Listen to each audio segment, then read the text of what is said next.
boa noite a todos os ouvintes do programa Caminho da Luz.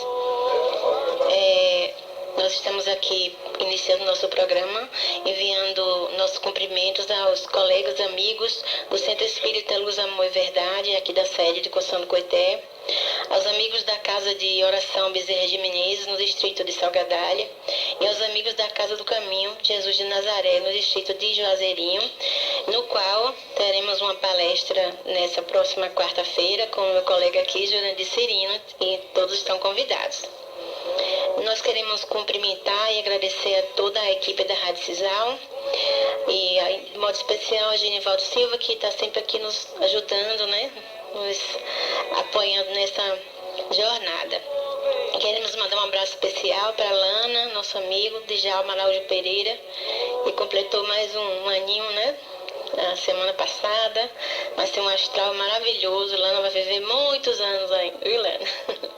Um abraço para Lula, em Joseirinho, um abraço para Dinha, lá em Salgadalha. Então, nossas perguntas, as perguntas que vocês enviam para que a gente possa responder, elas vêm através do e-mail celavecoité@hotmail.com e através da página do Centro Espírita Luz, Amor e Verdade no Facebook. Vocês podem visitar essa página que tem muita coisa bacana, interessante para se ver. E também as pessoas nos fazem perguntas pessoalmente e também mandam aqui para a rádio. Bem, eu vou passar a palavra para o meu amigo, colega Jurandir Cirino. Boa noite a todos, prazer enorme estar aqui novamente com vocês, carinhosamente respondendo as perguntas, juntamente com minha amiga e irmã Maria Alva Carneiro. Quero mandar um abraço para todos os ouvintes da Rádio Cisal. Bom, meus amigos, hoje nós temos como tema central, ainda do capítulo 4 do Evangelho segundo o Espiritismo, ninguém pode ver o reino de Deus se não nascer de novo. Essa é a última parte desse capítulo, que são instruções dos Espíritos. E essas instruções que veremos agora fala da necessidade da reencarnação e foi enviada por São Luís em Paris, no século XIX, evidentemente, né, que foi quando surgiu a doutrina espírita. Aí vem uma pergunta para iniciar os esclarecimentos sobre a questão da necessidade da reencarnação. A reencarnação é uma punição e somente os espíritos culpados é que eles estão sujeitos? Aí vamos ver. A passagem dos espíritos pela vida corpórea é necessária para que eles possam realizar, com a ajuda do elemento material, os propósitos cuja execução Deus lhes confiou. É ainda necessária por eles mesmos, pois a atividade que então se veem obrigados a desempenhar ajuda-os a desenvolver a inteligência. Deus, sendo soberanamente justo, deve aquinhoar equitativamente a todos os seus filhos. É por isso que ele concede a todos o mesmo ponto de partida, a mesma aptidão, as mesmas obrigações a cumprir e a mesma liberdade de ação. Todo privilégio seria uma preferência e toda preferência uma injustiça. Mas a encarnação, para todos os espíritos, é apenas um estado transitório. É uma tarefa que Deus lhes impõe no princípio da existência, como primeira prova do uso que farão do seu livre-arbítrio. Os que executam essa tarefa com zelo sobem rapidamente e de maneira menos penosa os primeiros degraus da iniciação e gozam mais cedo o resultado do seu trabalho. Os que, ao contrário, fazem mau uso da liberdade que Deus lhes concede, do livre-arbítrio, retardam o seu progresso. E é assim que, por sua obstinação, podem prolongar indefinidamente a necessidade de se reencarnarem. E é então que a encarnação se torna um castigo. Observação. Uma comparação vulgar nos fará melhor compreender esta diferença. O estudante não atinge os graus superiores sem ter percorrido a série de classes que o levam até lá. Essas classes, por mais trabalho que exijam, são o meio de atingir o fim e não a punição. O estudante laborioso dedicado abrevia a caminhada, encontrando menos dificuldades. Acontece o contrário com aquele que a negligencia e a preguiça obrigam a repetir certas classes. Não é, porém, o estudo que constitui uma punição, mas a obrigação de recomeçá-lo em cada classe. É o que se passa com o homem na Terra. Para o espírito do selvagem, que está quase no começo da vida espiritual, a encarnação é um meio de desenvolver inteligência. Mas, para o homem esclarecido, em que o senso moral está largamente desenvolvido e que se vê obrigado a repetir as etapas de uma vida corporal cheia de angústias, enquanto já podia ter atingido o fim, é um castigo, pela necessidade em que se acha de prolongar a sua permanência nos mundos inferiores e infelizes. Aquele que, ao contrário, trabalha ativamente para o seu progresso moral, pode não somente abreviar a duração de sua encarnação material, mas franquear de uma vez os graus intermediários que o distanciam dos mundos superiores. Aí vem outra pergunta aqui. Os espíritos não poderiam encarnar-se uma só vez no mesmo globo e passar suas diferentes existências em diferentes esferas? Essa opinião seria admissível se todos os homens estivessem na Terra exatamente no mesmo nível intelectual e moral. As diferenças existentes entre eles, desde o selvagem até o homem civilizado, revelam os graus que tem de percorrer. A encarnação, aliás, deve ter uma finalidade útil. Ora, qual seria a finalidade das encarnações efêmeras das crianças que morrem em tenra idade, bem pequenininhas? Teriam sofrido sem qualquer proveito, nem para elas, nem para os outros? Deus, cujas leis são todas soberanamente sábias, nada faz de inútil. Pelas reencarnações, no mesmo globo, quis que os mesmos espíritos se pusessem de novo em contato, tendo assim ocasião de reparar suas faltas recíprocas. E tendo em conta as suas relações anteriores, quis ainda fundar uma base espiritual, os laços de família, apoiando numa lei natural os princípios de solidariedade, fraternidade e igualdade. E aí, meu amigo, o que tu dizes? Bom, é uma passagem muito clara, né? Sobre a necessidade de se viver várias vidas. É nisso que fala a reencarnação. Você nasce num determinado local, num determinado país, né? Num determinado estado, e tem um aprendizado de 70 anos, de 80 anos, vai embora, né? A depender do que você aprendeu, né? na moral, né? Que é o crescimento do homem para o bem, né? Você encarna em um outro país diferente, culturas diferentes, e para sair da Terra, o homem que está aqui ainda demora muito tempo, né? Porque os aprendizados daqui são muito, e como nós ainda somos espíritos que estamos engateando, né, na parte ética e precisamos desenvolver a inteligência para se aprofundar em outros planetas, em outros mundos, né? Para se chegar perto da perfeição de Deus, então a gente precisa vivenciar várias encarnações mesmo. Não como um castigo, como algumas pessoas pensam, mas como forma do espírito aprender a amar a si próprio, aprender a amar ao próximo, né? E desenvolver realmente a inteligência. Em alguns casos, quando o espírito não quer vir, ele é obrigado a vir exatamente pelos débitos, né? O mau uso que ele fez da sua encarnação e da sua liberdade. Então é imposto aquilo porque a gente só cresce reparando o mal que fez ao outro. Muitas vezes um espírito ele é tão assim atrasado moralmente falando que ele preso no corpo ele causa menos estrago ao próximo do que ele desencarnado, que ele entra e sai para onde ele pode e tem afinidade, né? Exatamente. Então, às vezes a providência divina prende um espírito desse por um tempo num corpo, né? Para livrar de outros estragos. Exatamente. Tem recentemente teve uma comunicação de um juiz na sessão mediúnica aqui em Coité e ele disse assim, ele disse que estava com uma dor no braço.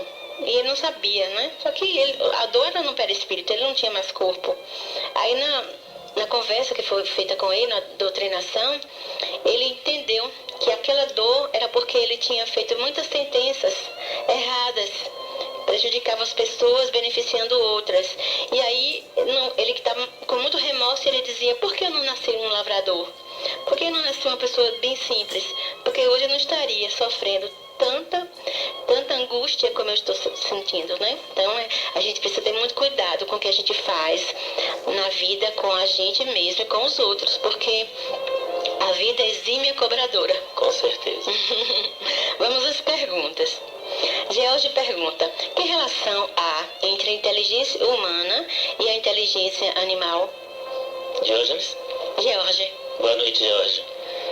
Bom, é uma diferença muito grande, porque os animais, eles têm inteligência, porque tudo que é criado por Deus tem inteligência, até as pedras que rolam têm inteligência do Criador. Mas os animais, ele age com inteligência de instinto, né? A sobrevivência da sua prole, a sua própria sobrevivência, o cuidado com seu território, né? Então são inteligências diferentes, porque o homem, além dele ter um aprendizado diferente, ele é treinado na escola, ele é treinado na vida, ele é treinado nas universidades, e ele tem uma distinção muito grande, porque ele tem a razão. O homem tem a razão que media essa inteligência, e os animais não têm, ele tem uma inteligência inferior. Apesar de que em muitas situações os animais é muito mais inteligente do que muitos homens. Não destrói o meio ambiente, né? Não contamina a própria água que vai beber, cuida da natureza. São mais afetuosos. São mais afetuosos, enche a vida da gente de carinho, né? Não tem a intenção de prejudicar, só faz se defender. Quando são violentos é se defendendo. Então ao homem que cabe essa razão, cabe também traição que o animal não faz. Abandono que o animal não faz. E tem coisas nos animais que a gente chega a invejar. A memória de um elefante, por exemplo, a memória humana não chega perto da memória do elefante. O cuidado que o elefante tem com os outros integrantes do bando, se um adoecer para toda a manada, até que aquele morra, até que ele fique bom. Coisas que a gente não faz, né? Então, categoricamente, é uma distância muito grande, porque o homem já foi à Lua até. Né? Mas em tecnologia foi longe, né? Em tecnologia foi longe, mas às vezes na parte moral eu não sei se nós não estamos precisando aprender muito com os animais, viu, Jorge? Isso é verdade. Maria Cristina pergunta, no que a doutrina espírita é diferente das outras doutrinas filosóficas e religiosas? Em algumas funções.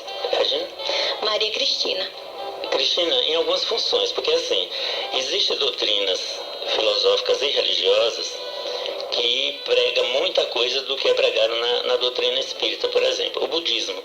O budismo, ele tem as reencarnações, né? Ele ensina com muita perfeição você a se desapegar do desejo, né? Ensina ética em primazia, você se iluminar, mas é uma religião ateu, uma filosofia para ateus. Eles não acreditam na existência de Deus, eles acreditam na autoiluminação. Então, além disso, a doutrina espírita, ele não tem rituais, que é o que tem nas outras religiões. Ele não tem dogma, que são proibições, você pode fazer isso, você não pode fazer aquilo, porque a gente sabe que cada um presta conta da sua encarnação, dos seus atos, né? Individualmente a Deus, né? Está lá na Bíblia, em Coríntios, isso. Então, segundo lugar, nós não temos hierarquia. O Chico Xavier, que é tão famoso no mundo todo, quando ele estava no centro espírita, ele era como um Jurandir Cirino ou como a Marialva Carneiro, né? Totalmente desconhecido, totalmente sem hierarquia, e ele atendia todos com a mesma perfeição. Então, na Igreja Católica, por exemplo, tem o Papa, tem os arcebispos, tem os bispos, tem o padre, tem o diácono, né? Tem uma escala, né? Tem uma escala. Na religião evangélica tem os pastores, né? E também tem os bispos lá. Na Umbanda, você tem também a hierarquia, você tem a mãe de santo, Yarorixá, o filho de santo, aquela coisa.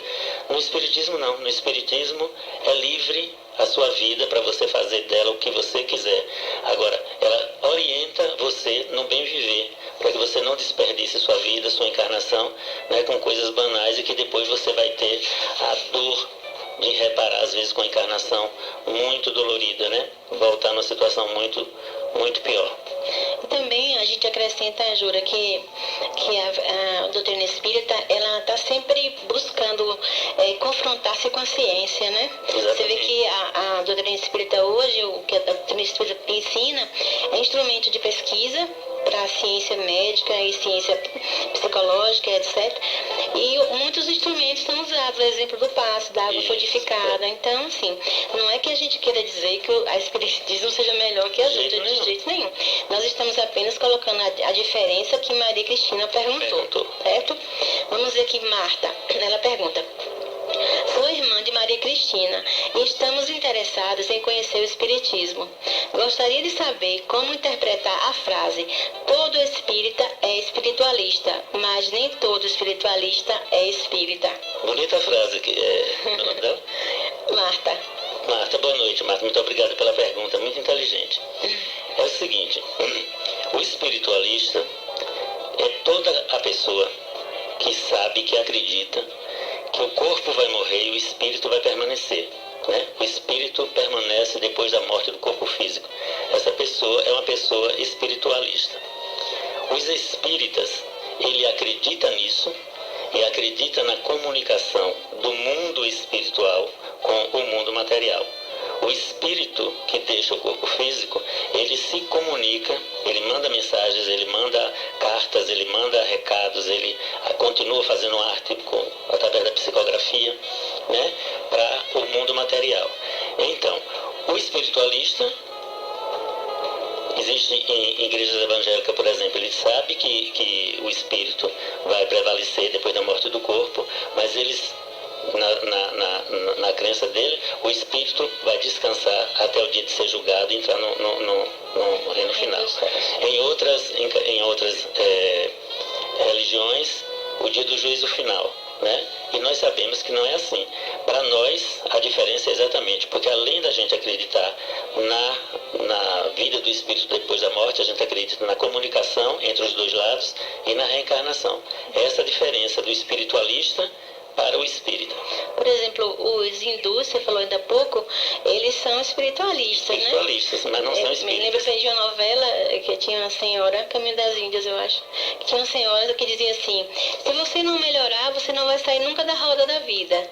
Ou seja, você vai ficar sempre necessitando reencarnar. Eu achei muito interessante, porque para eles, quando termina a roda de reencarnações, é o samsara, né? Você atingiu você vai para uma elevação maior. Exatamente. Eu achei que se encaixou aqui. Silmara pergunta: em que consiste a revelação espírita? Como isso ocorreu? Bom, Silmara, a revelação espírita, ela ocorreu através das mesas girantes, né? Era a mesa mesmo, mesa dessa que a gente come, que ela girava, ela subia sozinha, ela flutuava, voltava para o lugar. Então, ela, em vários pontos, inclusive nos Estados Unidos, na França, principalmente, né? Em boa parte da Europa, ao mesmo tempo foram tendo esses fenômenos.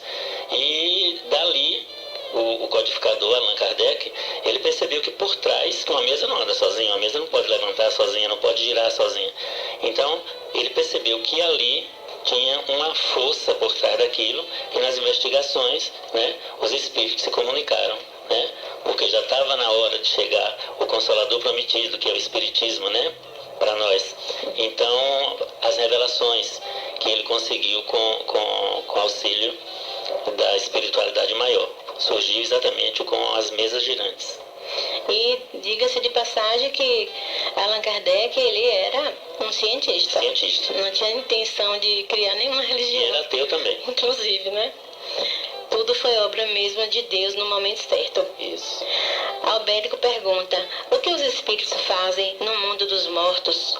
Quem pergunta? Albérico. Boa noite, Albérico. Albérico, primeiro, não tem mundo dos mortos.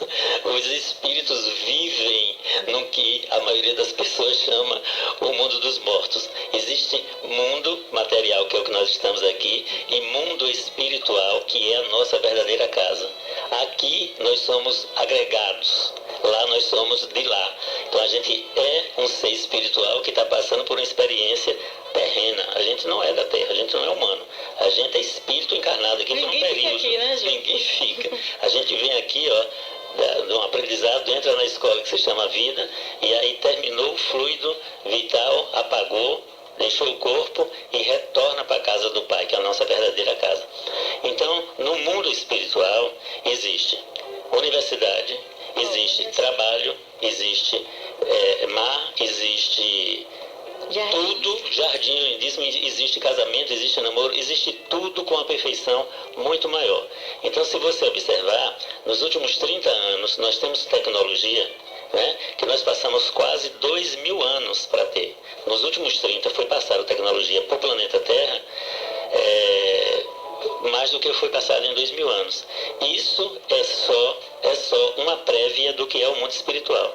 Então, quando alguém morre, quando alguém desencarna, como a gente chama, a grande maioria das pessoas bota embaixo dela: descansa em paz, descansa em paz. Ninguém que vai para o mundo espiritual descansa em paz. Nem o corpo, né? Porque ele vai ser transformado. O corpo, você vai ter que ir para uma colônia, você vai ter que ser amparado no hospital, para que o seu perispírito, que é o corpo parecido com esse, mas é o corpo espiritual, possa se adaptar à nova vida. Daí em diante, arregaçar a manga, meu amigo, e trabalhar, porque Deus trabalha todos os dias, e não é nós que vamos para lá para ficar lá dormindo e berço esplêndido, achando que vamos descansar. Jesus disse: eu trabalho, meu Pai trabalha, e tudo trabalha. Tudo trabalha.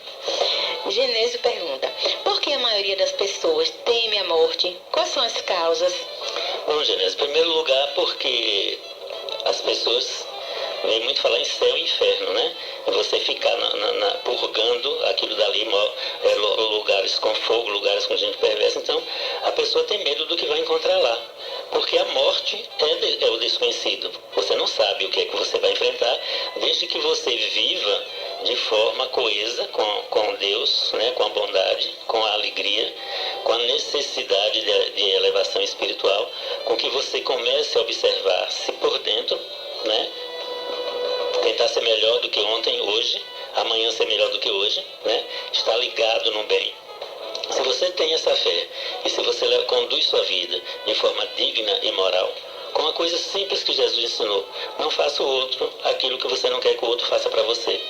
Independente de qualquer religião que você professar, se você seguir esse ensinamento de Jesus, você não precisa temer a morte. Porque com certeza, na hora que chegar a sua vez, você vai ficar muito mais aliviado do que angustiado quando você perder o corpo. Na verdade, o corpo é um cárcere. A gente, se vier aqui por 80 anos, mesmo que você queira sair para a liberdade, você não tem, porque é uma prisão, na verdade, né? E muitas vezes o que causa tormento nas pessoas em relação à morte é a consciência, né? Isso. Quanto mais você tem a consciência pesada, mais medo você tem. Porque no fundo a gente sabe, né, dos nossos erros. Bom, aqui tem mais uma pergunta de Roque. Ele diz assim: por que devemos nos preocupar com o que vem depois da morte? Não é melhor ficar preso só à vida presente que estamos vivendo? Depende do ponto de vista. Porque assim, quando você está vivendo, e você está vivendo numa vida digna, numa vida boa, né, como a gente acabou de falar, a promessa de que na hora que você parta para a espiritualidade, você parta com sucesso. Né? Você veio com a missão, você cumpriu a sua função. Você veio para ser um pai bondoso, você foi um pai bondoso, você cumpriu a sua função. Com os aprendizados que isso traz, com as dores que isso traz, né? Você começa a exigir muito de você e exigir nada do outro. Porque o crescimento é individual. As dores são individuais, a solidão é individual, o abandono é individual. Então, quando a gente aprende a viver, né, de acordo com isso, sem estar fugindo dessas orientações espirituais, a existência aqui na Terra já passa a ser plena, e no mundo espiritual passa a ser glória, porque você já adquiriu inteligência suficiente, você já se aproximou do bem, então você já se aproximou muito mais de Deus. Então não tem o que temer na morte, nem do que é desconhecido. O espírita não se preocupa com a morte, ele se preocupa em viver bem, não é? Para merecer o que vem depois. Que vem depois e cumprir com decência a sua encarnação. Né? Não é preciso ficar pensando o tempo todo nisso, de jeito nenhum. Oscar Niemeyer dizia assim: eu não penso na morte. Ele desencarnou com 106 anos. 106, não foi? Ele disse: eu não penso, porque pensar para quê? Se é uma realidade, eu vou vivendo, vou fazendo meus projetos. Inclusive, até com mais de 100 anos, ele ainda... 104 anos. 104 anos, ele ainda fez um projeto na Espanha, né? Então, vamos viver com decência, com moralidade, com alegria. Amando o que é bom. Fazendo bem. Selma pergunta aqui: cidade em Minas Gerais, onde um rapaz estava prostrado numa cama, sem querer viver. Trabalhou duro para construir uma casa, para morar com a mãe. A enxurrada de lama levou a mãe dele e a casa. Como Deus permite uma coisa destas? Selma. Ô Selma, quando a gente tenta entender Deus, é melhor não entender Deus, porque Deus está acima da nossa capacidade de compreensão. Então, no Espiritismo, a primeira pergunta que Kardec faz aos Espíritos é assim: quem é Deus? E a resposta é assim: inteligência suprema do universo, causa primeira de todas as coisas. E ele não responde mais nada porque ele diz que o humano não tem condição. Esse rapaz que está prostrado, primeiro ele precisava dessa lição. As lições são duras, né? Mas tudo que acontece na vida de qualquer pessoa é milimetradamente escolhida pela própria pessoa antes de encarnar. São resgates, porque Deus governa o mundo com a lei de causa e efeito. Esse rapaz que está passando por essa situação, ele tem dois propósitos para aprender na vida. Primeiro, desapego aos bens materiais. Ele lutou pela casa e a casa foi embora. Pessoas também. Né? Então, desapego a bens materiais, desapego a pessoas, perdeu a mãe. E ele provavelmente precisa aprender a conviver consigo mesmo, com a solidão. As pessoas têm um medo enorme de solidão. Solidão traz muito preparo emocional e espiritual para a pessoa. Desde que você aprenda a se amar, aprenda a gostar de você, aprenda a gostar da vida e confie plenamente no que Deus faz na sua vida. Mesmo que seja uma tragédia dessa, que Ele tire o bem e que Ele tire a pessoa que você acha que mais ama no mundo. Quem ama, continua amando. A mãe dele morreu, ele se encontra depois e o amor continua, cada um do seu lado. A vivência, né? Até porque à noite, quando ele dorme, ele pode encontrar com a mãe dele, estar com a mãe dele, conversar com a mãe dele, que é assim que funciona. Então, Deus permite isso para o bem dele, pode ter certeza. Tudo que acontece na nossa vida tem a permissão de Deus e é bênção. Bênção, bênção, é sempre aprendizado. Às vezes é incompreensível para a gente, mas é bom a gente refletir. Se Deus é nosso Pai, Ele não vai querer nosso mal, né? Nosso sofrimento. Nós temos filhos e queremos o melhor para eles, e Deus, que é o Pai excelente, não ia querer machucar os filhos de forma alguma. Então a gente precisa pensar dessa forma, acreditar que tudo vai melhorar, né? Acreditar que a gente vai ter a oportunidade de viver num mundo melhor, um mundo que não tem essas mesquinharias, nem as necessidades de provas tão duras, né, quanto essas. Por isso que o Espiritismo sempre afirma assim, que a reencarnação é uma forma de justiça. Porque a gente não tem assim como dizer com exatidão, mas esse rapaz ele pode ter causado uma dor exatamente igual a alguém em outras vidas, né? Então, ele está passando por isso, mas não significa que ele deva se entregar, de forma alguma. Pelo contrário. Ele deve procurar buscar na fé a força de recomeçar, né? Tudo nessa vida tem um recomeço. Todos os dias. E se ele pedir a Deus, com certeza ele vai ter a fé que ele precisa, o esclarecimento que ele precisa e o ânimo que ele precisa. Né? Jesus falou muito de depressão e as pessoas não entenderam. Porque Jesus Cristo diz assim: na vida tereis aflições, mas tende bom ânimo, porque eu venci a vida. Então ele sabia das dores que a gente ia passar por aqui. Então na hora da dor, oração. Na hora da dor, pega na mão de Deus. Na hora da dor, ajoelha e conversa com Deus com o coração limpo, entrega para Ele que o resultado vem. Essa entrega é importante, né? Jesus falava também, Jura, da ansiedade, né? Ele dizia assim: para cada dia é suficiente o seu cuidado. E a gente está aqui pensando no que a gente tem que resolver amanhã, né? Isso é estresse. E Jesus já falava disso, numa outra linguagem apropriada ao povo da época, mas falava. Então vamos aprender mais com ele, vamos estudar mais o Evangelho dele, que são lições maravilhosas para a nossa vida. Bem, meus irmãos, chegamos ao final do programa. Boa noite a todos, que Deus os abençoe, que Jesus os ilumine para que todos nós possamos evoluir em direção ao Pai. Boa noite a todos, muita luz para todos vocês, uma semana de muitas experiências, de muita alegria, né? Uma boa semana para todos vocês, muito obrigado pela audiência e fiquem com Deus.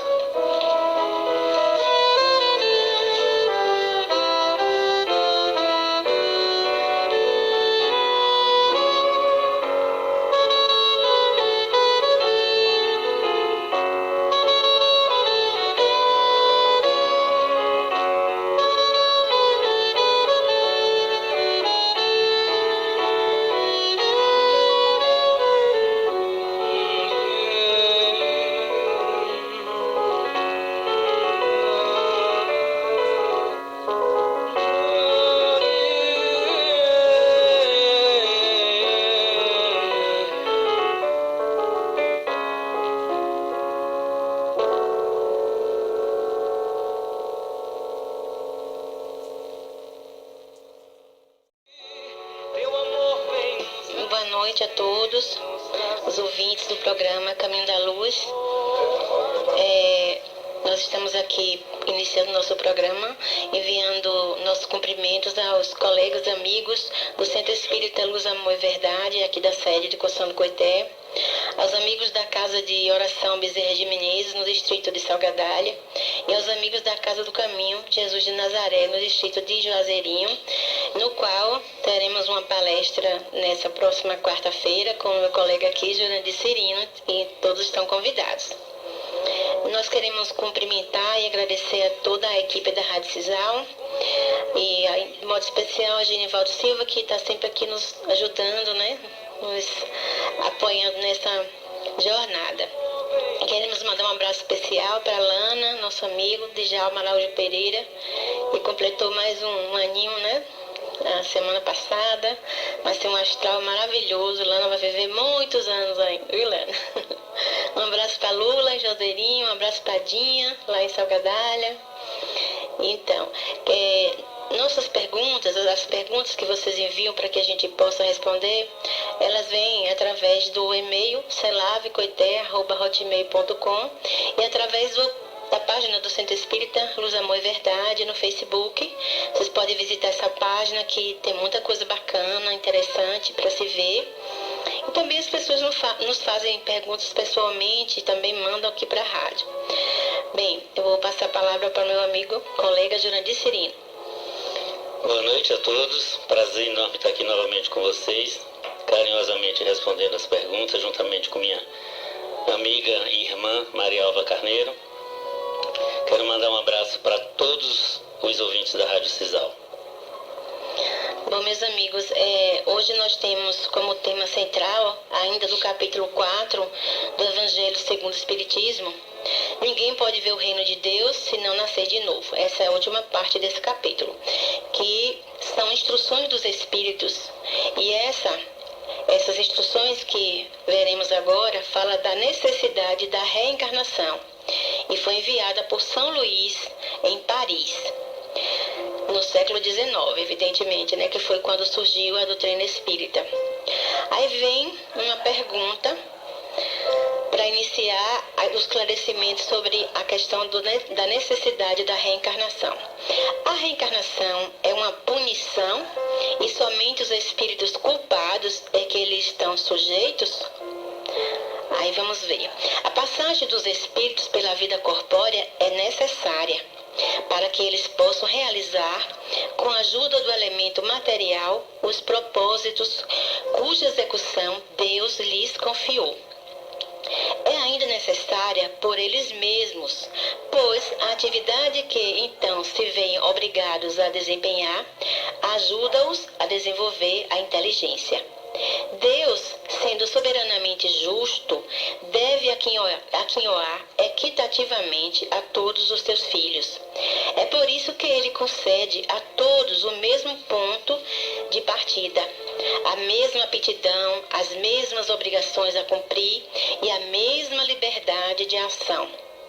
Todo privilégio seria uma preferência e toda preferência uma injustiça.